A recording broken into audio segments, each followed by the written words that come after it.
WP the government trusted the heroes to resolve the supervillain problem until recently.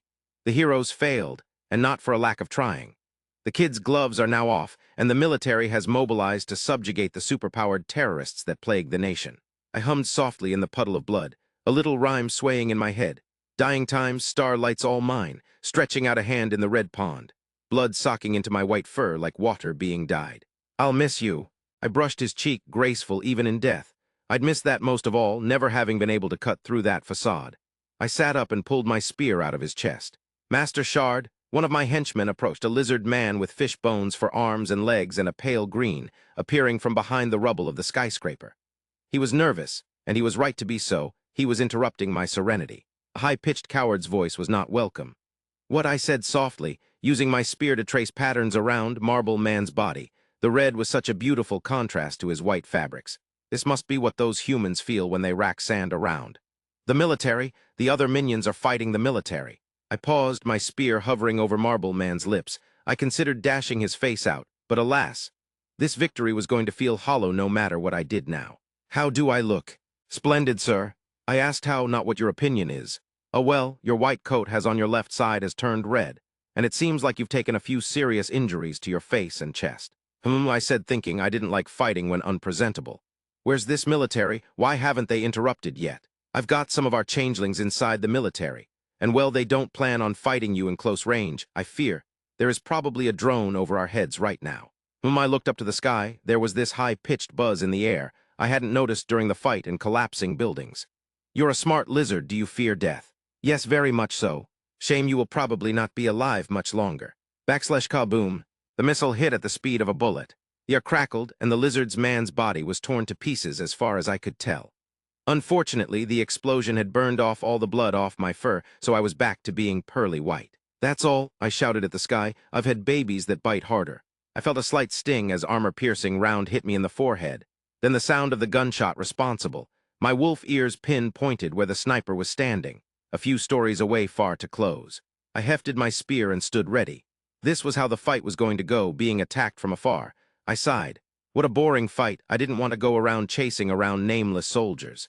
No, I will wait. Simply find out the reason why the military hasn't been going after supervillains like me. I'd been dying to know, maybe in this desperate attack, I'd discover the reason. Stabbed my spear back into the Marble Man's chest and sat down, waiting for the next volley of attacks, which I did not have to wait long. 3 more consecutive strikes, the first 2 quite annoying, plummeting me deeper into the foundation of the building. But by the time of the third, the bedrock beneath my feet barely shifted. An hour went by with no further attacks. I shrugged. I doubt they had given up, but at least now they knew they had to face me head-on.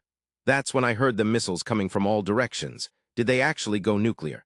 They hit like a delicately coordinated firework display, each detonation perfectly executed in sequence so as not to prevent the next one from landing. I felt the fur being burned off my back, the skin peeled off my body, the ground beneath me turning into molten rock. One bomb detonated with a searing chemical that dissolved water it touched, and with no skin it seeped directly into my muscles, paralyzing them, and the substance got into my eyes, turning me completely blind. For this I did not care how boring it was going to be. I was going to tear the skin every soldier and feed it back to them. The next bomb detonated with a plasma blue, and that's all I could remember before passing out. XXXXX. I woke up, struggled to get up, and I felt cuffs dig into my skin.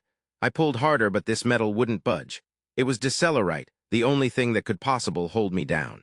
He's conscious, I heard over a speaker, and I felt the bed I'd been laying on get placed vertically. A woman in a business suit sat in front of me with nothing but a table and a glass of water. Cowards, I snarled. Only by our mercy are you alive, she replied calmly, a mere statement of fact. I actually have a gift for you, she waved over, and displayed on white marble with halos of blood as a background to his slumped body was the hero Marble himself, dead but as beautiful as ever. Ah, you spoil me, I grinned. It was incredible craftsmanship. Whoever the artist, their work was to be respected. I was starting to understand something about my position. This lady, or more accurately the forces she represented, wanted me alive. That or they could not kill me. Tell me, was that a nuclear bomb I survived? Yes, she nodded. I grinned. They couldn't kill me. This was the start of a bargaining. You are truly impressive. We, the U.S. military, would have great use for you. I'll skip to the threat. I know you're not foolish enough to let me out without one. She paused. You are correct. Are you aware of special relativity? No. Put it simply, it is quite difficult to go back in time. Sure, some heroes and villains have achieved that feat, But it doesn't help us in our timeline, however the opposite isn't half as difficult. We will simply send you to the end of time, when every civilization, star, and galaxy has long been dead, and the only reason you can escape is because the atoms of your prison have given up on existence themselves, even if your atoms are too stubborn to. Don't mock me. She didn't react, still stone cold, but that was the giveaway enough humans, and their protocols, their Venn diagrams, and contingency plans. It made them all so fucking predicable. What's your real threat? There are many. How would you kill me now? Throw you down a well and a nuke with you. So you lied earlier. No, but not all nukes are the same. What you got hit by most wouldn't even consider a nuke. This time it would be a proper hydrogen bomb. All right, my last question. Yes. Why now? What changed to make the US military want me as big bad dog? You killed the only person stopping us.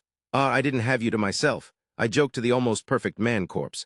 To a perfect world, I grinned back down to the lady.